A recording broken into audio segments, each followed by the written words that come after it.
You may or may not be surprised to learn that I actually had 4 Facebook accounts.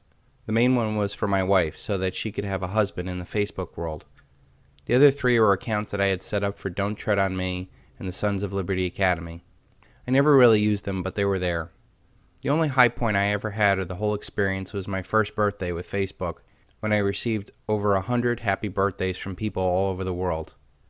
The reality of the whole Facebook experience is that it never really seemed real.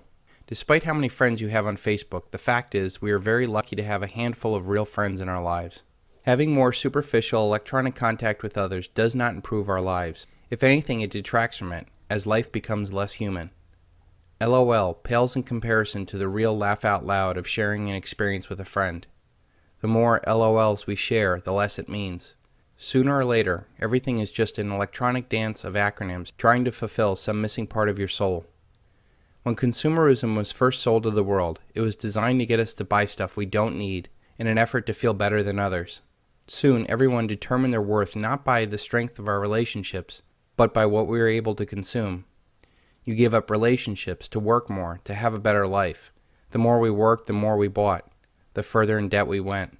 The combination of work and debt made our relationships worse, which compelled us to work more and buy more. This self-fulfilling loop spun out of control in our society for decades as people worked harder and harder to look or feel good. Consumerism was a psychological process led by Edward Bernays, Sigmund Freud's nephew, to keep post-World War II industries humming after the war. Industrialists employed Madison Avenue to transform society from sensible people with strong relationships into superficial spenders looking for the next high. Advertising links our subconscious desires with products. Take the cigarette, for example. Subconsciously, it is a form of power and rebellion. The reality is, it is a weakness. Soon we began to buy products not for the utility of the product, but to say to the world, I bought this, and the ad says that I'm cool. And while everyone you know may own the fanciest clothes And the best cars, you will own the companies that sell them.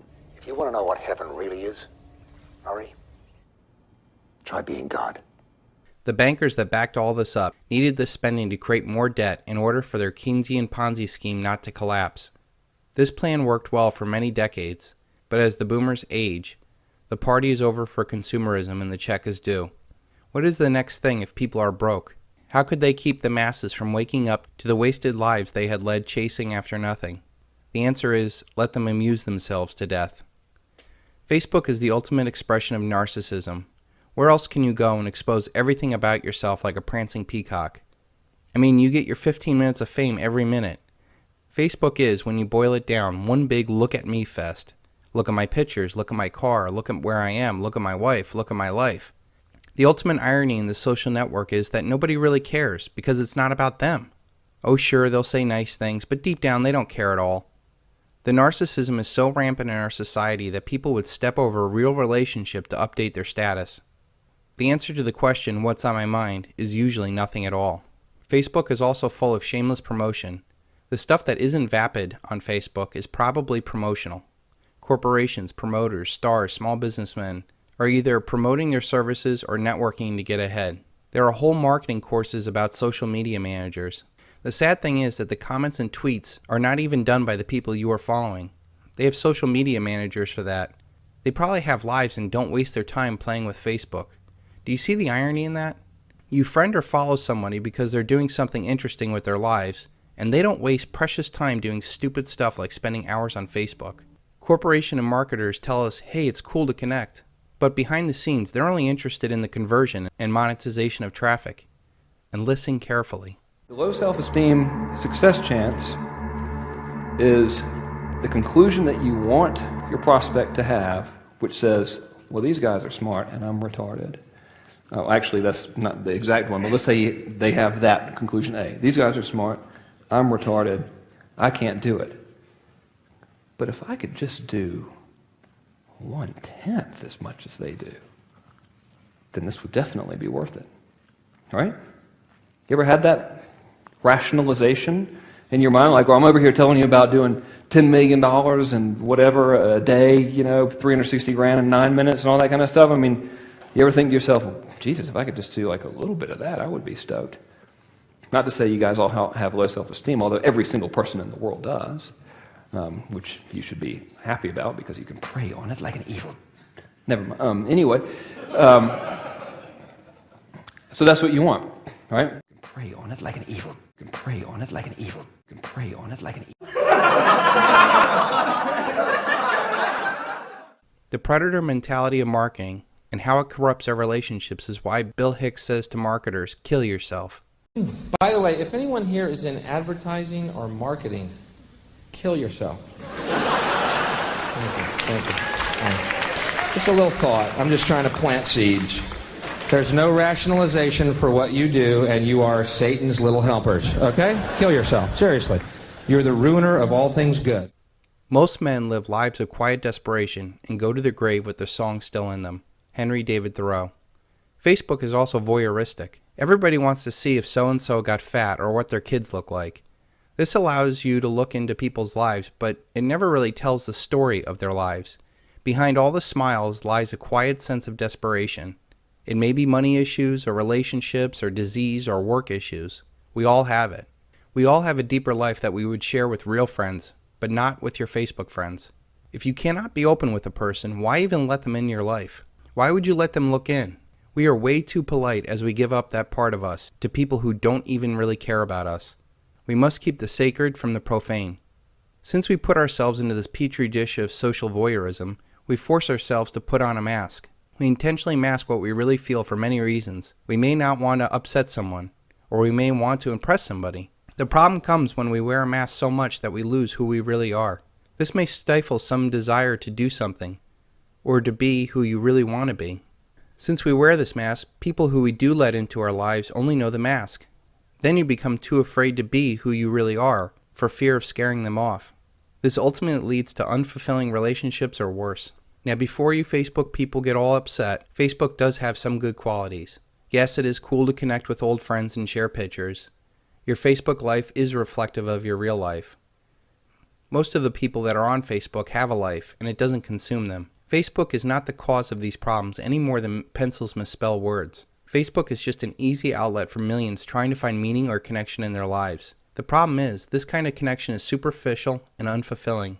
What Facebook is to emotional social fulfillment is what porn is to an emotional sexual fulfillment. Nothing beats the real thing. If you really want to connect with people, quit texting and commenting and pick up the phone and talk. Video chat is even better because so much of our communication is nonverbal.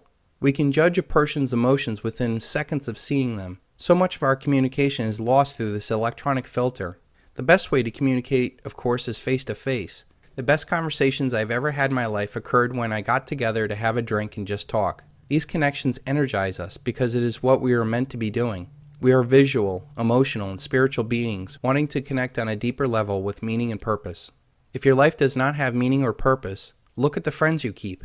Facebook acts as a tool towards that purpose. It is a sad substitute for the real thing. Real communication about real issues is hundreds of times more powerful than the non-emotional niceties that pass for communication on Facebook. Do you realize there's a whole generation of humans that thinks this is normal? The criminal elite know that if they take away the meaning of words, it incapacitates our thought. If you cannot speak, you cannot think. If you cannot think, you cannot figure things out. If you cannot figure things out, you will never see that you're a slave. If you cannot see that you're a slave, you'll never rebel. If you cannot rebel, you'll never be free. And if you cannot be free, you'll never fulfill your purpose on earth to be your highest and best self.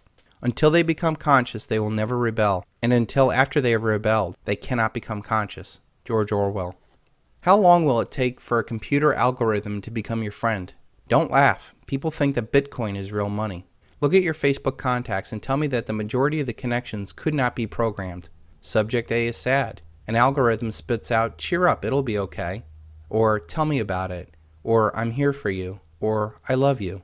If the contact is that vapid, and this is truly a narcissistic experience, who wouldn't like to have a bunch of yes men as friends? Mental masturbation to distract you from a hole in your life? The more this narcissism persists, the more it turns into psychopathic behavior in the real world. The biggest promoters are the ones making the biggest bucks. All of a sudden, people think psychopathic narcissistic behavior is the key to success. Look at some of the shows like Jersey Shore or Real Housewives. They are nothing more than the normalization of psychopathic behavior.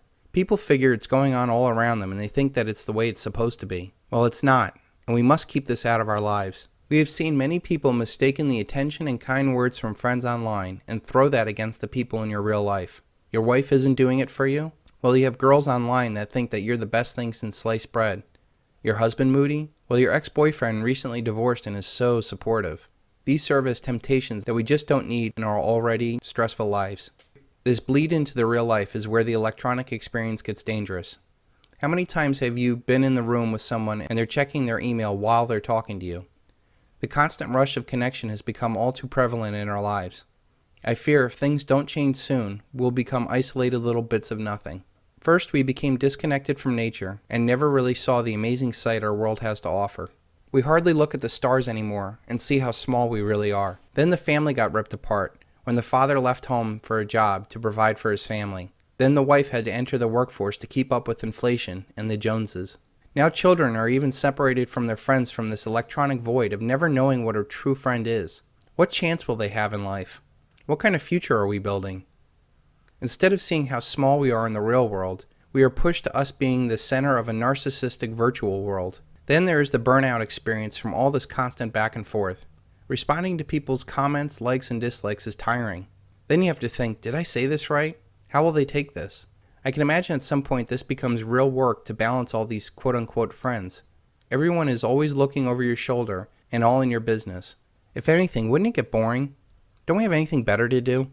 One other thought I would like to explore is how many of your friends are because of circumstances or real friends. We are friends with schoolmates, coworkers, families, and neighbors by circumstances. They're in your life and they're agreeable enough to spend time with. For the most part, you never really get to know them, or you really don't want to get to know them. If you're not living with these people, how many would you still pursue in real life? One interesting thing that I found working on this project and consulting with people, I tend to have deeper conversations with the one-on-one calls that I do than most people will have in their real lives. I have no time for superficiality and often ask tough questions and challenge people. It instantly breaks through the mask we all wear. It gets to the real issue and the real person asking it. I think once you get beyond the mask, you can become real friends and have deeper relationships. You should not be afraid to try this with your people in your life. You will either have less negative people in your life, or you will have deeper relationships with the ones that you love. I predict that there will come a time when people will quit all this vapid social networking and reestablish a real life. I believe that the crash of the dollar will coincide with this. We will no longer be able to get something for nothing and give up everything real for that nothing. Then we will have a new day where we can get back to something that really matters. A smaller, slower, more local life is in your future. That, of course, is after a massive social upheaval. Those that have the strongest real relationships will be the ones most likely to succeed. Do yourself a favor today. Go into your Facebook account settings and deactivate Facebook. Don't worry, everything will be safe for a couple months. Blow past the creepy Mary and John will miss you pictures, and post a link to this video as the reason why you're doing it. See how many people even notice that you're missing.